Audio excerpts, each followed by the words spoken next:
오늘 함께 나누실 말씀은 창세기 49장 27절부터 33절 말씀입니다.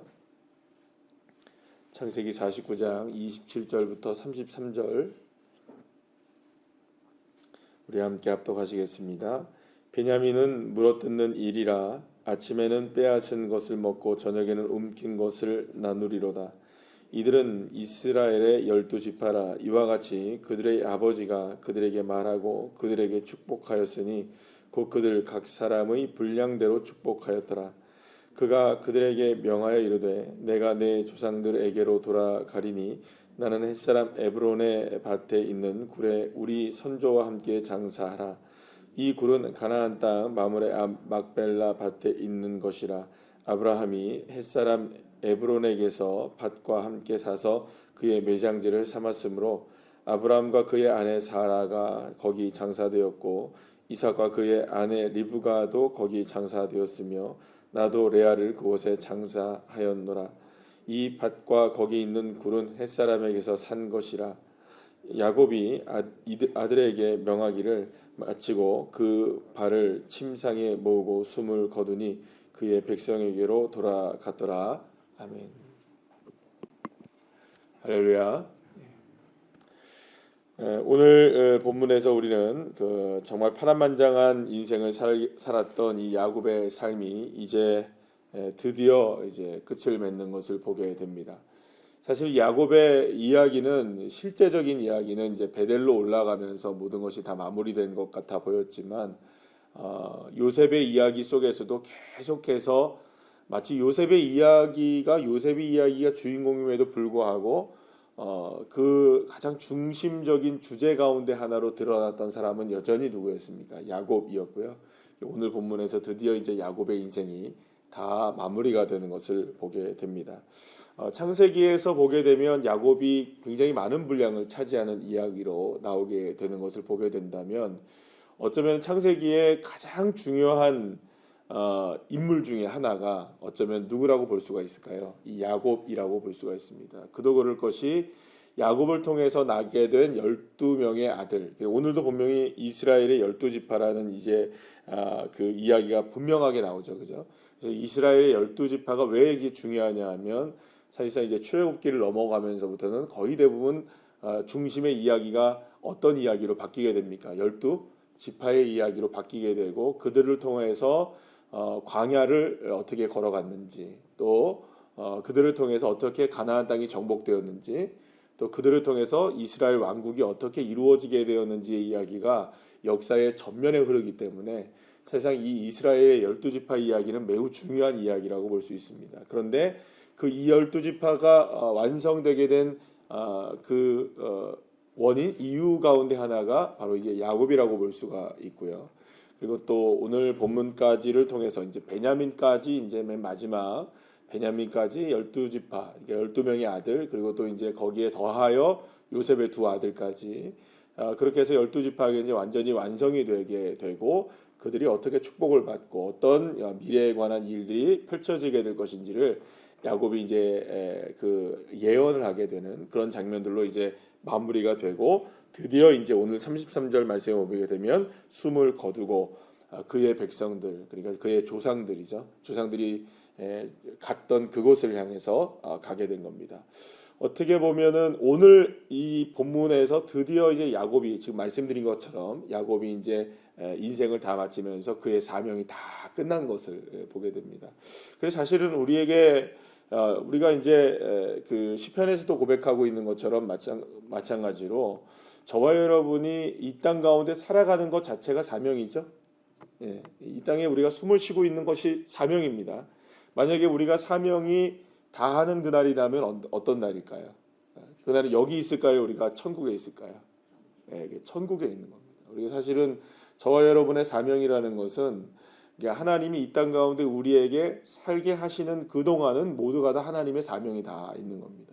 그러니까 뭐 어떻게 보면은 우리가 아무것도 뭐 어떤 일에 그러니까 사역이라고 하는 사역과 사명 뭐 여러 가지가 있겠지만 그 사역이든 사명이든 그 사역이 사명이든 뭐 이런 것들이 다 하는 날은 주님께서 이 땅에 있는데 우리에게 생명을 주시는 날까지가 있는 것이죠. 그러니까 만약에 우리가 이 땅 가운데 살아가는데 내 사명과 사역이 뭐 다 했다라고 한다면 어디에 있어야 되나요? 방금 말씀드린 것처럼 주님 품에 안기는 날이 되는 겁니다. 그러니까 내가 오늘 이 시간 살아 숨쉬는 동안에는 내가 지금까지 살아 숨을 쉰다는 것은 주님께서 이 땅 가운데 내가 맡겨진 사명이 있다는 것을 기억하시고 그 사명 가운데 충성을 다하는. 그래서 맨 마지막에 오늘 보게 되면 야곱이 다 말하기를 마치고 발을 모으고 숨을 거두죠, 그죠? 다 끝난 겁니다. 자신의 사명을 다 하게 된 것이라고 표현을 하는 것이라고 볼 수 있어요. 그렇다면 이제 이 사명을 다 마치고 사역을 다 마치고 이제 야곱이 숨을 거두었을 때 그가 돌아가는 곳은 어디입니까? 오늘 본문에서 보게 되면 그의 백성에게로 돌아갔다고 말하죠. 그러니까 그의 백성이 누구냐? 앞에서 얘기했던 이 31절에 나오죠. 아브라함, 그의 아버지 이삭, 그리고 그의 선조들이 머물고 있는 그곳을 향해 갔다. 단순하게 보게 되면 어디입니까? 그 햇사람의 땅, 막벨라 굴, 거기 이제 장사 지낸다는 의미가 되겠지만 좀 더 궁극적인 궁극적인 것을 보게 된다면 어디로 간다는 걸까요? 하나님의 품으로 갔다는 의미가 되는 것입니다. 그럼 하나님의 나라로 들어갔다는 이야기겠죠. 어떻게 보면 이 야곱이라는 인생은 사실은 그 어머니 뱃속에서부터 무엇인가를 끊임없이 붙잡으려고 했어요. 끊임없이 계속해서 무엇인가를 붙잡으려고 하고 그것에 집중하며 살고 그것을 놓지 못하고 살고 하나라도 더 붙잡으려고 했었죠. 그러니까 마지막까지도 이 야곱이 붙잡으려고 했던 건 뭘까요? 므낫세를 붙잡으려고 했고, 그죠? 그 다음에 자신이 떠나왔던 그 고향 땅을 붙잡으려고 했고, 그러나 마지막에는 여러분들 창세기 48장과 49장의 특히 이제 49장의 내용에 들어오면서는 어떤 얘기가 나옵니까? 이 자녀들을 축복하자. 다 축복이라는 게 뭘까요, 여러분? 결국에는 이 야곱이 하고 간 건 뭘까요? 야곱이 평생을 했던 건 뭘까요? 붙잡으려고 했던 거죠. 그런데 야곱이 마지막 순간에 했던 건 뭘까요? 나눠주는 거예요. 다. 그러니까 결국에는 인생이라는 것이 붙잡으려고 왔다가 어떻게 하는 걸까요? 다 나눠주고 갈 수밖에 없는 겁니다.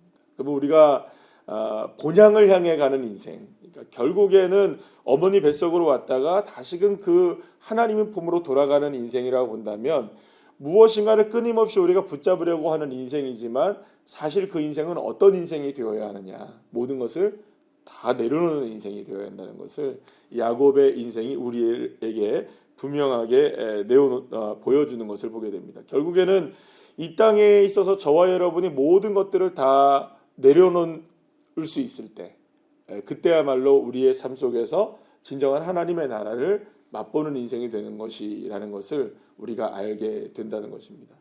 결국에는 여러분 우리가 27절 말씀에 이게 뭐 베냐민을 향해서 이야기한 것이긴 하지만 어쩌면 굉장히 의미 있는 말인 것 같아요. 아침에는 물어뜯어요, 그죠? 막 붙잡아요. 그러나 베냐민의 마지막은 뭐라고 얘기합니까? 저녁에는 움킨 것을 나눈다. 이 이야기가 누구의 마지막 말이었습니까? 야곱의 마지막 말이었어요. 마치 누구의 인생 같아 보입니까, 여러분들? 베냐민의 인생을 이야기하는 거지만 누구의 인생일까요, 여러분들? 야곱의 인생이기도 하고 사실은 우리의 인생의 모습인 것입니다. 그러니까 움켜잡은 것을 내려놓을 수 있을 때, 그때야말로 진정한 본향을 향해 나가는 믿음의 사람들로 세워지는 것이 아닌가라는 생각을 하게 됩니다. 야곱이 떠난 이후에 이제 남겨진 야곱과 12아들로 이스라엘의 12지파가 되어지게 되고, 그들은 하나님의 언약을 이루기 위해서 오랜 시간을 거쳐 결국에는 조상들의 땅인 그들도 어디로 가야 됩니까? 가나안 땅으로 들어가야 되는 거예요. 그러니까 야곱만 갑니까? 아니면 야곱만 가는 것으로 끝날까요? 그들의 후손이었던 여기 오늘 본문에 나오는 이스라엘의 12지파도 그곳을 향해 가야 되나요? 결국 그곳을 향해 가야 돼요. 누가 간 길을? 야곱이 간 길을 가야 돼요. 그러면 야곱이 간 길을 12지파가 가는 것과 마찬가지로 저와 여러분들 어떻게 해야 될까요? 또 그 길을 가야 하는 거예요. 우리가 우리의 인생 가운데 살아가는 어떤 분들은 100세를 사실 것이고, 어떤 분들은 뭐 과학이 발전하게 되면 120세를 사실 것이고, 그죠? 어떤 분들은 뭐 더 적게 사실 수도 있는 것이고요. 우리가 언제 이 땅에 있어서 우리 모든 것들을 다 움켜잡은 것들을 내려놓고 떠나야 되는 날이 올지는 모르겠지만, 우리 모두도 다 어디를 향해 가는 겁니까? 본향을 향해 가는 겁니다. 원래 가야 할 그곳. 그러니까 이스라엘 백성들이 지금 잠깐 어디에 나와 있는 겁니까? 원래 가나안 땅으로 하나님이 아브라함을 통해서 옮겨 놓았던 그 땅에서 잠시 어디로 와 있는 겁니까? 지금 애굽 땅에 와 있는 거죠. 그러면 여러분, 애굽 땅에서 와 있던 시절은 얼마였나요? 430년이라는 시간이었어요. 굉장히 긴 시간이죠. 어떻게 보면 그 시간을 우리가 측정할 수가 없단 말이에요. 그만큼의 삶을 우리가 인생을 살아낼 수 없는 거죠. 사실은 우리가 100세를 살든 120살을 살든 뭐 80살을 살든 뭐 얼마를 살든 간에 우리가 우리의 살아가는 인생을 우리가 측량을 할 수는 없습니다. 그러나 중요한 것 한 가지가 있습니다. 반드시 떠나야만 한다는 거죠. 어디를 향해?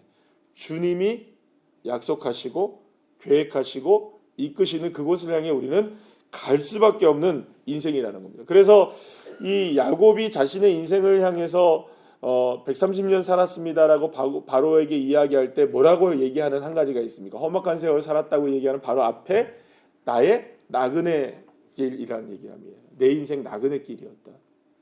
나그네의 삶이었다. 여러분, 나그네가 뭡니까, 여러분들? 지금 여기가 우리가 나그네라고 생각한다면 여기는 우리가 있어야 될 원래의 곳이 아니라는 겁니다. 우리는 어딘가를 가야 하는 존재입니다. 어딘가를 떠나야 하는 존재인 거죠. 그러니까 여러분들 그 여행을 아마 가보시면 아시겠지만, 여행을 가실 때요, 그 추석 같은 연휴나 뭐 이렇게 그 예전에 그 본 일이 있어요. 얼마 전에 이렇게 본 일이 있는데, 추석이나 그 앞전에 보게 되면 뭐 휴가철 앞전에 보게 되면 뭐 20년 전, 30년 전 우리 그 나라에서 고속도로에서 막 바리바리 다 싸들고 막 가다가 길 막혀갖고 열 몇 시간씩 걸리고, 그러면 밖에 나와가지고 막 라면 끓여 먹고 이런 거 보셨습니까? 안 보셨습니까? 그런 거 보셨죠, 그죠? 예, 그런 영상들 이렇게 보면은 지금 보면 재밌어요, 그죠? 근데 그때는 생존에 걸린 문제였어요, 그죠? 그러니까 서울에서 출발해서 예를 들어서 부산까지 가는데 열 몇 시간 걸리는데 뭐 어디 휴게소에 들어갈 게 어디 있고 그래요. 멈추면 그것을 먹어야 되는 거죠. 그럼 밖에 나가서 브루스타 해가지고 막 라면 끓여 먹고 그랬단 말이에요. 그러면 여러분들 짐이 많아질까요, 적어질까요? 많아질 수밖에 없는 거예요. 그러나 아무리 짐이 많게 여러분들 그렇게 열 몇 시간씩 고향에 갔다 오고 뭐 해운대, 서울 사람들이 해운대에 갔다가 온다 할지라도 집에 있는 짐보다는 가벼울까요, 많을까요? 가벼울 수밖에 없죠. 왜냐하면 우리가 떠난 짐은, 떠나면서 가져오는 짐들은 소진하고 소비하는 짐들입니다. 그리고 다 그것을 소비하고 소진하고 다시 돌아오는 거죠. 그러니까 사실은 우리가 인생을 살아가면서 우리의 인생 가운데 주어지는 많은 것들은 어떻게 보면 다 뭡니까? 움켜쥐는 것이기도 하지만 결국은 어떻게 되는가요? 내려 놓아야 하는 것들이라는 거죠. 그러니까 우리가 지금 향해야 될 나그네 인생에서 본향을 향해 가는 인생이라고 생각한다면, 지금 우리가 움켜잡은 그것들도 사실상 우리의 가정, 또 건강의 문제, 내 인생, 뭐 물질, 뭐 그 다음에 사람들, 많은 것들 우리가 심지어는 우리의 사명, 우리의 믿음, 모든 것들도 사실 우리가 움켜잡고 살아가고는 있지만, 사실은 그건 본질상 그건 다 어떻게 해야 되는 걸까요? 다 맡길 수밖에 없고 내려놓을 수밖에 없는 것들이라는 것을 기억해야 하는 거죠. 그러면 그것이 어떤 삶을 살아가는 걸까요? 우리가 본향을 향해 삶을 살아가는 나그네 인생이라는 것을 인정하는 삶이 되는 것이라는 것을 성경은 이야기하고 있는 겁니다. 그리고 성경은 분명히 그 가나안, 이스라엘 백성들이 이제 떠나가야 할 가나안, 지금 보게 되면 창세기에 보게 되면 마지막은 어디서 마무리가 됩니까? 애굽 땅에서 마무리가 되죠.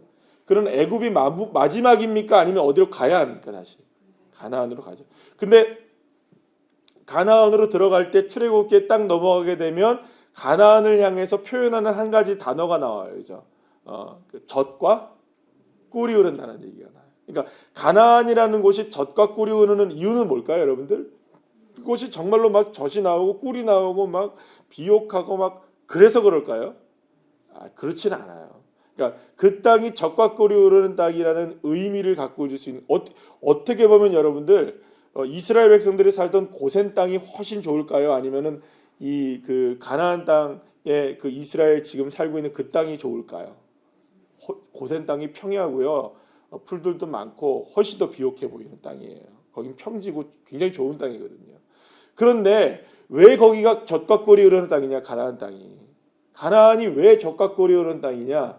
그 땅 자체가 비옥하기 때문인 것이 아니라 그곳에 누가 약속하신 땅이니까, 하나님이 약속하신 땅이니까 거기가 젖과 꿀이 흐르는 겁니다. 그러면 우리가 가야 될 그 본향도, 그 본향이 어떻게 보면 가장 마지막 순간에 우리가 내려놔야 될 게 뭘까요? 우리의 삶 속에서 마지막 움켜쥐고 있는 그것을 내려놔야 될 것 하나가 있다면 뭘까요? 이게 생명의 문제겠죠. 예를 들어 우리의 삶에 생명까지 내려놓는다 할지라도 그곳이 본향인 이유는, 가야 할 이유는, 아름다운 이유는, 젖과 꿀이 흐르는 이유는 딱 한 가지입니다. 거기에 누가 계십니까? 하나님이 계신 곳이라는 거죠. 그러면 이것을 우리가 우리의 생명이 다해서 지금 야곱처럼 내 생명이 다해서 그 정말로 우리의 삶에 죽음을 맞이하여 우리가 천국에 간다는 생각을 가지면 그게 바로 이제 젖과 꿀이 가나안에 들어가는 것이겠죠. 요단을 건너서. 그러나 여러분 한번 생각해 보세요. 그것만 젖과 꿀이 흐르는 땅을 경험할 수 있는 일일까요? 그렇지 않죠. 오늘 이 순간에도 나의 삶의 모든 것을 주님께 맡기고 그 주님을 온전히 인정하고 주님으로 인하여 감사하고 주님으로 인하여 행복하고 주님을 외칠 수 있고 나의 예수님이 나의 왕이심을 고백할 수 있다면 오늘 여러분들은 어디를 살아가고 있는 걸까요?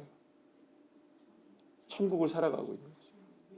그러니까 오늘 이 시간이 지옥인 이유는 뭘까요? 지옥이라는 표현이 좀 그런가요? 오늘 이 시간 우리가 살아가는 삶에 있어서 천국을 맛볼 수 없는 이유는 뭘까요? 그만큼 뭘 하고 있는 걸까요? 쥐고 있는 거죠. 이 쥔 것을 누구에게 맡겨야 되나요?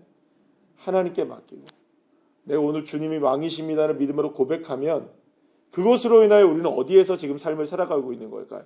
비록 나그네 인생으로 험악하게 살아가고 있지만 그럼에도 불구하고 우리는 젖과 꿀이 흐르는 하나님 나라에 살아가고 있는 인생이 되는 것이죠. 그래서 우리에게는 두 가지 신분이 있는 겁니다. 이 땅에서 살아가는 세상의 신분이 있는 것이고요. 오늘도 누구의 은혜와 뜻대로 살아가는, 하나님의 은혜와 뜻대로 살아가는 하나님 나라의 백성으로서의 삶을 살아가는 것이죠. 그래서 사랑하는 여러분, 우리 모두도 결국에는 본향을 향해 가는 것이라는 생각을 할 때 저와 여러분이 오늘 이 시간에도 그 본향을 누릴 수가 있게 되는 겁니다. 저희 어머님이 이제 돌아가신 지가 이제 10년이 이제 지났어요. 바로 지난주에 이제 지났는데 벌써 10년이 지나셨어요. 어머니가 돌아가신 지. 근데 이번에 제가 잠시 어머니 서울에 갔다가 마침 그날 당일이 이제 노회 당일 그날이 10주기여서 어머니 묘소에 잠시 다녀왔어요. 근데 어머니 예전에 어머니가 돌아가셨을 때 어머니가 돌아가시고 이제 봉안에 드리고 이제 화장을 다 마치고 봉안에 드리면서 마음이 굉장히 슬픈 상황이었겠죠, 그죠? 슬프죠, 그죠? 어머니를 모시니까 슬프죠. 그런데 그때 하나님이 저에게 주신 마음 하나가 있었어요. 뭐냐면 어머님이 떠나가시고 이 자리에 계시진 않지만 어머니는 어디 계시나요? 천국에 누구와 함께 하신가요? 우리 주님과 함께 하시죠, 그죠? 저는 그게 믿음으로 믿어졌습니다. 그러면 여러분 보세요. 저희 어머님은 지금 하나님과 함께 계세요. 그럼 저는 지금 누구와 함께 있나요? 하나님과 함께 합니다. 그럼 여러분, 하나님과 함께하는 나의 삶이나 이곳에 지금 땅에서 살아가고 있는 저나 천국에서 하나님과 함께 사는 우리 어머님이나 물리적으로는 다르지만 본질적으로는 같죠. 그러면 저도 지금 여기서 어떤 인생을 살아가면 되는 걸까요? 주님과 동행해 살면 어머님이 지금 천국에 가셔서 동행해 사시는 그 모습이나 영적으로는 같은 거예요. 그러니까 마음의 평안이 확 오더라고요. 너무너무나 평안해지더라고요. 아, 우리 어머니 천국에 계시지. 그럼 나도 어느 인생을 살면 되는 겁니까? 오늘 하루하루를 천국의 인생을 살면 되는 거구나. 그래서 단 한 번도 슬퍼하지 않았습니다. 그 이후로. 그리울 때는 있을까요, 없을까요? 인간적으로 그리울 때는 있죠, 어머니가. 네. 그런데 슬퍼한 적은 없어요. 왜 슬퍼하진 않았을까요? 내가 오늘 이 시간 천국에 살면 여기서는 만나지 못한다 할지라도 내가 하나님의 나라에 사는 것이고 어머니 하나님 나라에 사는 것이니까. 여러분, 그러면 그것으로 은혜죠. 우리의 삶에 슬퍼할 일이 얼마나 많습니까? 얼마나 힘겨운 일들이 많습니까? 그러나 그 순간에 우리가 기억해야 하는 게 뭘까요? 나와 동행하시는 하나님이 나의 하나님이시고 내가 지금 어느 인생을 살아가고 있다. 이 땅에 발을 딛고 살아가고 있지만 천국을 살아가고 있다. 이 믿음을 갖고 살아가는 인생이야말로 진정한 믿음의 삶이 아닌가라는 생각을 합니다. 야곱은 바로 그런 인생을 우리에게 보여준 것이고요. 그것으로 향하는 인생이 어떤 인생이어야 하는지를 보게 되는 거죠. 사랑하는 여러분, 오늘 이 시간 나에게 주어진 삶 속에서, 시간 속에서 하나님을 바라보며 하나님 나라를 살아갈 수 있는 그 시선, 그 믿음의 고백, 그 고백으로 오늘도 귀한 사명을, 사역을, 그리고 또 우리의 삶을 살아내는 귀한 주의 자녀들 한 분 한 분들 다 되시기를 간절히 축원합니다.